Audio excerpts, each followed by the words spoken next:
Olá, senhoras e senhores, como vocês estão? No vídeo de hoje, Aprendendo com o Caso, nós vamos falar sobre algo que incomoda muita gente, que é o quê? O ombro. Então, vamos lá.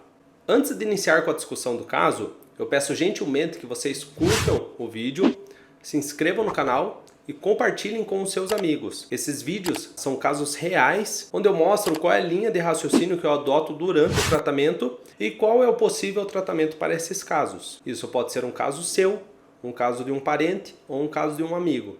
Então por isso é muito importante o compartilhamento desta informação. Sem mais delongas, vamos para o caso. O caso de hoje é a queixa de muitas pessoas, então muitos pacientes nos procuram por conta dessa queixa, que é uma simples dor no ombro. Essa dor no ombro, às vezes, ela vem, perdura por 1, 2 semanas, depois some, mas às vezes ela não desaparece, tá? Ela incomoda por semanas, meses e pode incomodar até por anos. Hoje eu trouxe um caso bem interessante, que é de um rapaz, tá ali na faixa dos 30 e poucos anos. Ele tem uma vida de atividade física bem ativa, tá? Então ele treina musculação todos os dias da semana, ele controla a alimentação dele, ele faz uma dieta equilibrada, ele fez exames de imagem e foi diagnosticado com bursite subacromial. Porém, mesmo após o diagnóstico por imagem e feito o tratamento medicamentoso, a dor ainda continua.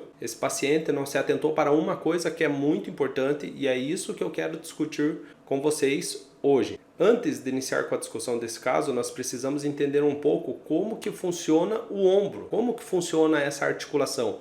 Por que que essa articulação incomoda muita gente? Se você perceber, o ombro ele é uma das articulações que possuem mais mobilidade do corpo humano. Ele se move em diferentes direções, para frente, para trás, para cima, para baixo, faz rotação para trás, faz rotação para frente.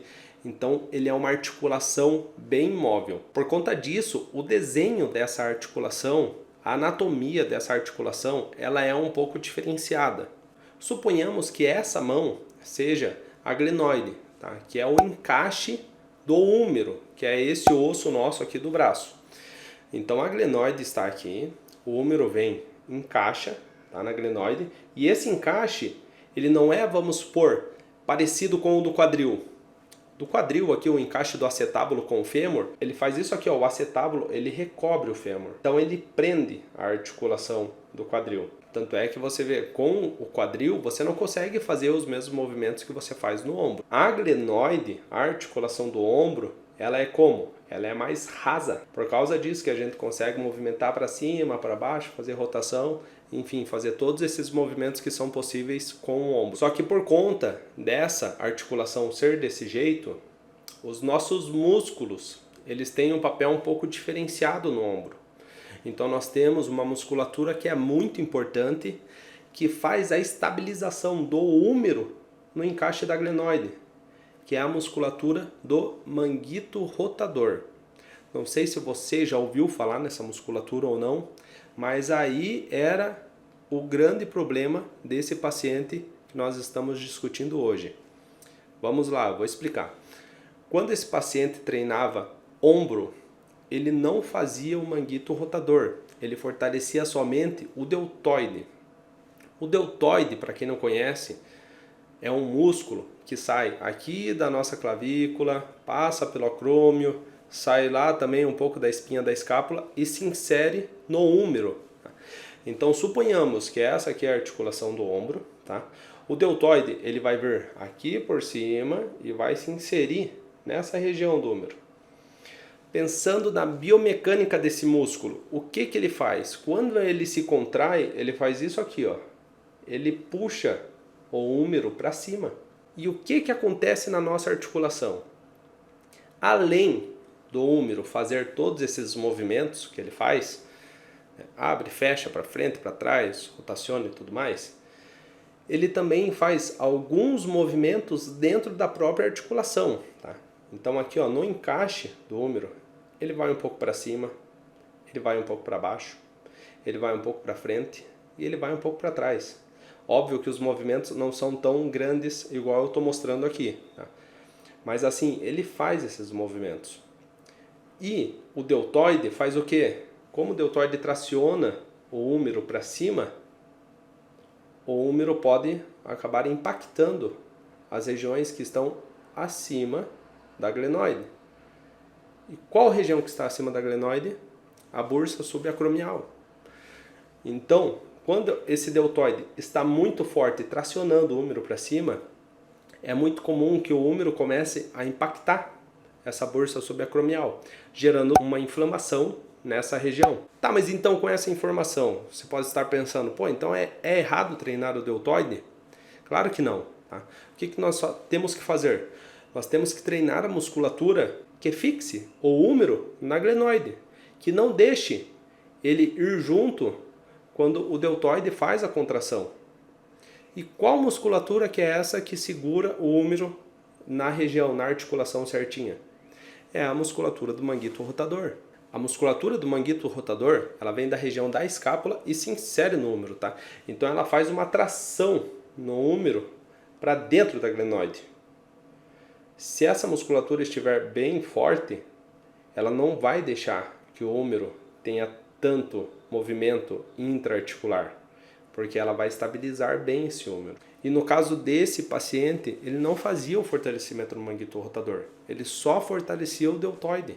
Então, por conta disso, que muito provavelmente essa bursa ela não conseguia desinflamar, porque a todo momento ela estava recebendo impactação. O tratamento realizado com esse paciente foi qual? Primeiro de tudo, nós vamos ver como está a cervical desse paciente.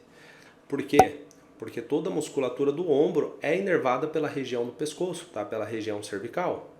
Então, se ali na cervical estiver com alguma disfunção, essa musculatura do ombro provavelmente vai sofrer, incluindo a musculatura do manguito rotador. É muito comum a musculatura do manguito rotador sofrer. Supraespinhal, infraespinhal, subescapular, redondo. Por quê? Porque essa musculatura é uma musculatura muito pequena e como a articulação do ombro ela é muito utilizada, essa musculatura ela precisa trabalhar demais. Então o que pode acontecer? Se a região da cervical estiver em disfunção, os nervos podem mandar muitos estímulos para essa musculatura. Como ela é uma musculatura pequena, esses estímulos vindo em excesso da região do pescoço podem acabar sobrecarregando essa musculatura. Essa musculatura acaba entrando em tensão, acaba entrando ali num espasmo, ficando mais hipertônica, e isso daí faz com que futuramente gere uma tendinite, tá, do supraespinhoso, uma tendinite do infraespinhoso, ou enfim, traga dores ali na região do ombro. Então por isso, no início do atendimento, eu já começo avaliando a cervical. Se eu encontrar alguma disfunção, eu trato essa disfunção. Se eu encontrar alguma musculatura ali retraída, eu também trato, porque o nervo braquial e a artéria braquial, eles têm 3 pontos de compressões muito importantes nessa região aqui do pescoço e do ombro, tá? Nessa região do trapézio. Um desses pontos é entre os músculos escalenos. Então eu vou trazer uma imagem aqui que você vai poder observar que tanto o nervo braquial quanto a artéria braquial passa entre os músculos escalenos anterior e médio. Se esses músculos estiverem retraídos, se esses músculos estiverem tensos, eles vão pressionar o plexo braquial, tanto o veio quanto a artéria. E isso pode trazer problemas tanto de vascularização para essa musculatura quanto de inervação. O resultado disso é o sofrimento da musculatura. Além desse ponto de compressão, existem mais 2 pontos, que é entre a primeira costela e a clavícula e na região do músculo do peitoral. Então por isso é muito importante a gente trabalhar toda essa região também, tá? Ver se o plexo está sendo comprimido em algum desses locais e depois disso fazer um relaxamento na musculatura se for necessário. Feito tudo isso, trazendo toda essa estrutura para a normalidade, o que deve ser feito pelo paciente? O mesmo deve fortalecer o manguito rotador. Não tem como o paciente continuar com esses hábitos sem sentir dor. Ele precisa incluir 2, 3 vezes na semana o fortalecimento do manguito rotador. Ele precisa trazer estabilidade para esse ombro. Só depois que essa musculatura estiver legal, aí sim essa bursa pode desinflamar e a dor do paciente pode melhorar. Então se você já sentiu um desconforto na região do ombro, comece a pensar, tá? Se você não faz fortalecimento no manguito rotador, comece a fazer.